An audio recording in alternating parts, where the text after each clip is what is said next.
that they will get killed once the rate of lay drops off, which is, as with human females, they stop producing eggs well before their normal lifespan is over. There's that aspect of it. Plus, of course, the male chicks will all get killed as well, because male chicks of an egg-laying variety are not raised for meat, so they're commercially useless. So there are still problems, but definitely this is, if you're committed to eating animal products of some sort, eggs from hens like these are probably both the kindest to animals and the most ecologically sustainable. Let me quickly go through the case for buying organic, since we're talking about the ethics of what we eat generally. I think organic farming methods are more sustainable in the long run. They protect the soil. They don't need chemical fertilizers, which are part of the fossil fuel industry. And they lock up more carbon in the soil because the soils hold more organic content. They don't use synthetic fertilizers, herbicides or pesticides, which are also responsible for some of the pollution of rivers. They don't use GM plants or animals. Now that's a separate issue, and you might ask, well, is there anything wrong with GM products? I think, my view on that is not a single sweeping blanket view. I think you have to look at GM products on a case-by-case basis. So far, fortunately, we haven't had any major health or environmental disasters with GM crops. That doesn't mean that happy situation is going to continue forever. I think we need to be very careful in what we regulate, but I'm not saying that it's necessarily an unethical way to produce food. Organic animal products do not have antibiotics, steroids or hormones.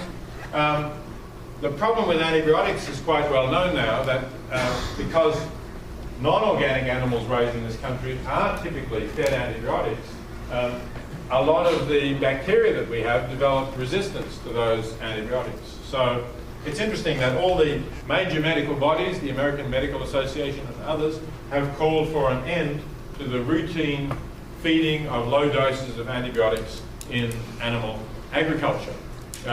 That's done because it helps animals to live and grow. It's not quite clear exactly why it helps, but it certainly does. Maybe it's because of the conditions in which they're kept that they need low levels of antibiotics. But it is done in most of the animal industry. Now, the interesting thing about this is that the American Medical Association is a very, very powerful political lobby group.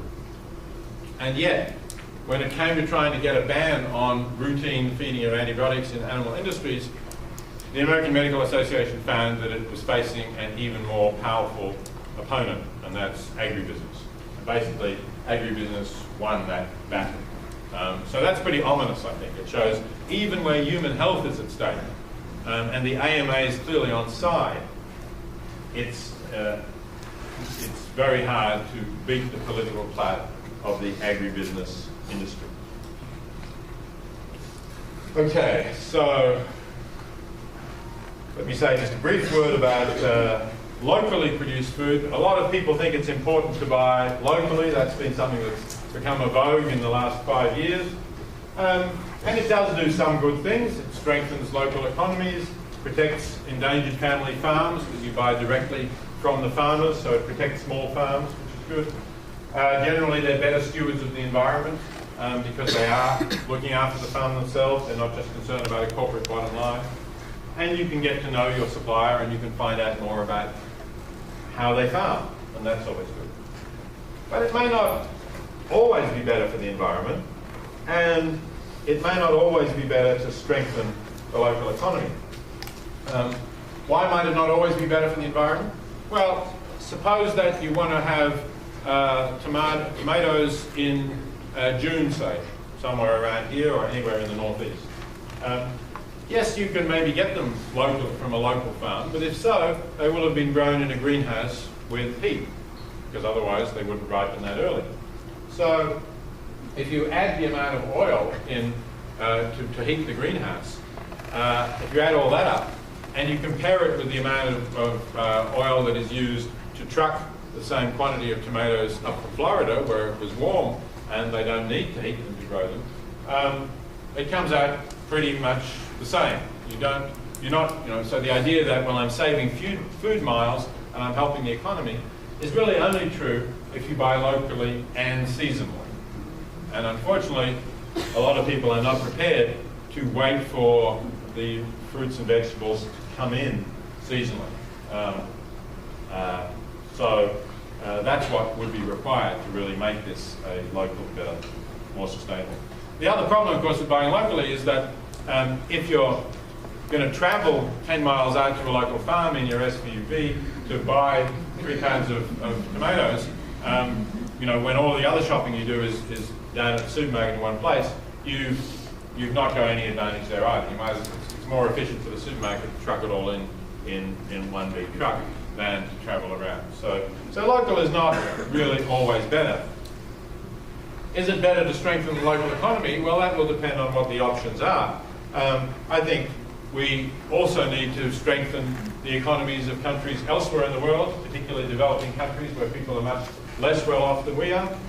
And one way to do this and ensure that a fair return goes to the producer is to look for the Fair Trade certified label. And we now have an increasing range of fair trade products available. It used to really basically be coffee, but it's starting to apply to more products, more fruits and so on. And I think that that's an effective way of providing support for agriculture in developing countries. Okay, so I've gone on a little longer than I planned, but there was a lot of ground to cover. These are the conclusions that I come to. Most definite is that we should avoid products from CAFO stands for Concentrated Animal Feeding Operations, or factory farms, the industry's word for it. So we should avoid factory farm products out of concern to animals, out of concern to climate and the food crisis. I think that's all the reasons point in that direction. But even free-range beef, I think, because of climate change, is something that we should be avoiding. It's definitely preferable to buy organic.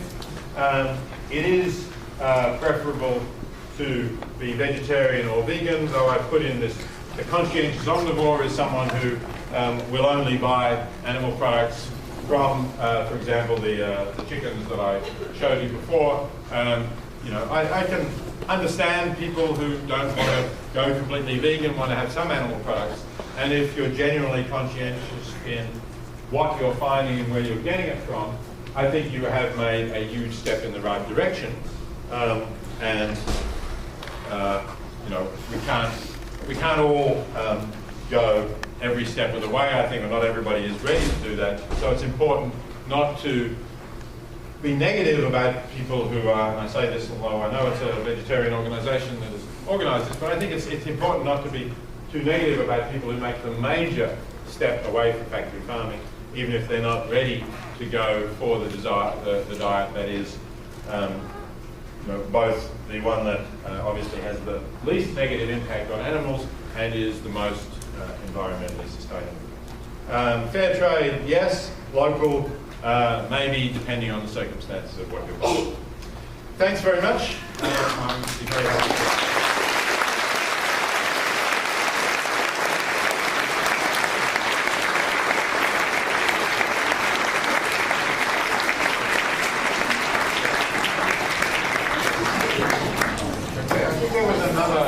Lights on before, if we could have the other. Must be more somewhere.